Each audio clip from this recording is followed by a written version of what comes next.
Você já tem o seu problema de pesquisa definido, já fez a revisão de literatura, ou seja, já olhou para o passado da sua pesquisa. E agora, qual é o próximo passo? O próximo passo é criar um plano, o terceiro P da pesquisa. Nessa série de vídeos especial que a gente está fazendo aqui para o nosso canal no YouTube, eu estou falando sobre os 7 P's da pesquisa. Essa técnica que eu criei para deixar mais fácil para você saber quais são os passos para conduzir qualquer pesquisa em qualquer área do conhecimento. Nesse episódio de Pesquisa na Prática, eu vou falar sobre o terceiro P da pesquisa, o P de plano.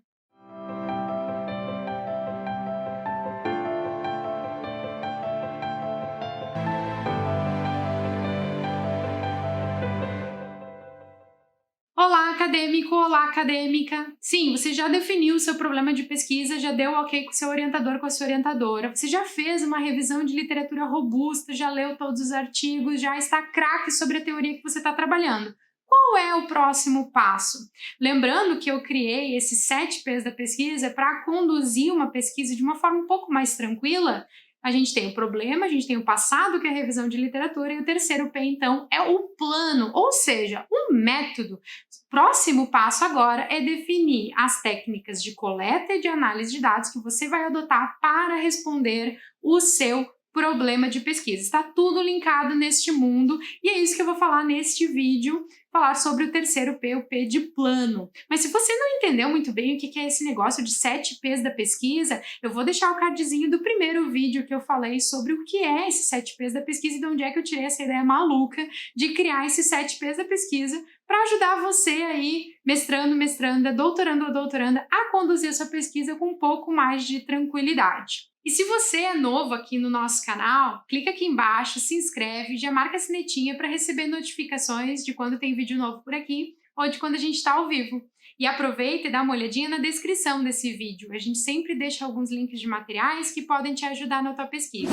Então, o terceiro P da pesquisa é o plano, ou seja, qual é o método, como que você vai conduzir a sua pesquisa? Qual é o plano estratégico para a sua pesquisa sair do papel, sair da sua ideia e ser colocada em prática? É o plano que você vai criar, ou seja, o método. E aí no método a gente precisa definir que tipo de pesquisa a gente vai conduzir, se é uma pesquisa qualitativa, se é uma pesquisa quantitativa, se é uma pesquisa de métodos mistos. Ah, Mália, eu vou tirar tudo isso da minha cabeça? Claro que não! Essas decisões, essas escolhas são tomadas a partir do seu problema de pesquisa e da revisão de literatura que você fez. É ali que você vai encontrar informações para poder tomar essas decisões com um pouco mais de tranquilidade, assim, que vai fazer sentido para a pesquisa que você está fazendo. A gente até já falou muito sobre métodos aqui do nosso canal, mas eu vou deixar o cardzinho aqui em cima de um vídeo onde a gente falou sobre o que é o método. Então, no plano, a gente precisa definir muito bem quais são as técnicas de coleta e de análise de dados que a gente vai adotar para responder o nosso problema de pesquisa. Ah, Mália, mas eu tenho que definir muito bonitinho e seguir exatamente aquilo e se der errado. É claro que ao longo da pesquisa a gente vai precisar fazer algumas adaptações. Eu mesma, durante a minha tese, no meu plano, né, lá no meu projeto, eu tinha pensado em fazer uma pesquisa que ia coletar dados através de grupos focais. Eu qualifiquei a minha tese em janeiro de 2020. Em março de 2020 iniciou a pandemia, o lugar onde eu ia coletar os dados fechou e eu não poderia mais coletar os dados através de grupos focais presenciais. Tive que adaptar e passar por uma outra técnica de coleta de dados, por exemplo, entrevistas através da internet. Mas se você tem um plano, um caminho em mente, fica muito mais fácil de você tomar decisões ao longo desse caminho para poder continuar seguindo o seu destino. É mais ou menos que nem o GPS. Você está dirigindo lá no seu carro, você está com o GPS olhando o mapa e às vezes acontece um acidente, ou cai uma barreira na estrada, a estrada fica interrompida, o GPS te dá um caminho alternativo. Mas ele só te dá esse caminho alternativo porque você definiu no GPS aonde você quer chegar. E aí fica mais fácil de escolher quais são as alternativas de caminho, entendendo aonde você quer chegar e quanto tempo você tem para chegar lá. Por isso que é tão importante definir muito bem as técnicas de coleta e análise de dados que você vai adotar na sua pesquisa. E assim, não é qualquer técnica o porque você quer essa técnica, ela tem que estar condizente com o seu problema de pesquisa. Já vi algumas situações onde o problema de pesquisa da pessoa era em que medida tal fenômeno ocorre. E aí, na técnica de coleta de dados e na técnica de análise de dados, essa pessoa escolhia, definia como uma pesquisa qualitativa. Mas como assim? O seu problema de pesquisa está dizendo em que medida? Você já está dizendo que está medindo. A sua pesquisa, obviamente, é quantitativa.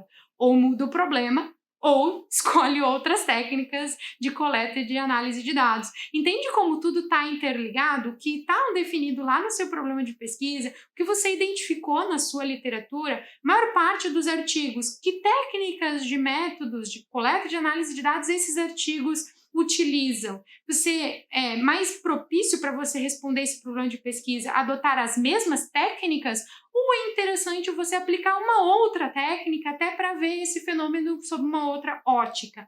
Você não vai tomar essa decisão sozinho, você vai se agarrar no seu problema de pesquisa e na sua revisão de literatura para poder tomar essa decisão agora no plano e definir muito bem as técnicas de coleta e análise de dados que você vai utilizar na sua pesquisa. Outra informação bem importante para você saber nesse momento, assim, de definição de técnicas de coleta e análise de dados, é que você adote técnicas de coleta de dados que são condizentes com as técnicas de análise de dados.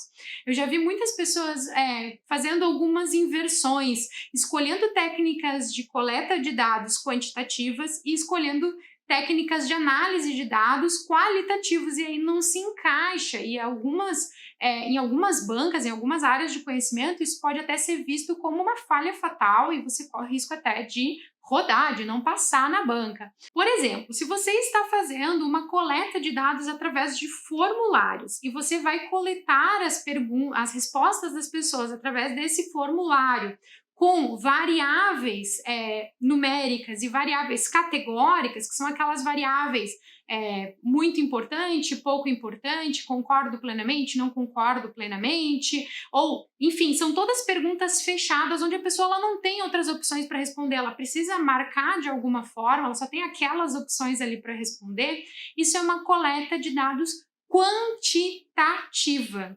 E eu vejo muitas pessoas, vou fazer essa coleta de dados aqui no formulário, no questionário, e aí vou usar a análise de conteúdo. A análise de conteúdo é para análise de dados qualitativos, ou seja, fala, verbal, imagens, textos, áudios, não tem nada a ver com questionário, com formulário, com perguntas fechadas. Entende que uma coisa não encaixa na outra?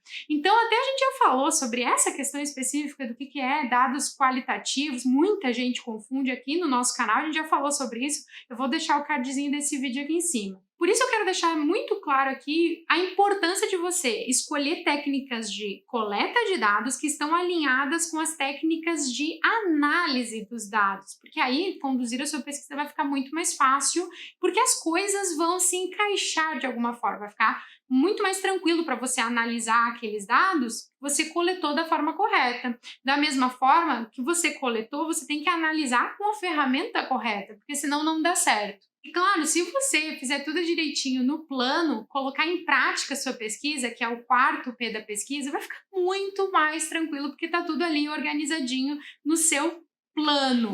Gostou de saber sobre o terceiro P da pesquisa, o P de plano? Agora ficou muito mais fácil para você saber quais são os primeiros passos para você conduzir a sua pesquisa.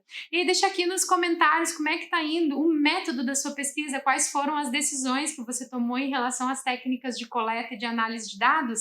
Deixa aqui nos comentários, você sabe que eu adoro saber. E na próxima semana a gente vai falar sobre o quarto P da pesquisa, o P de prática. Até o próximo vídeo!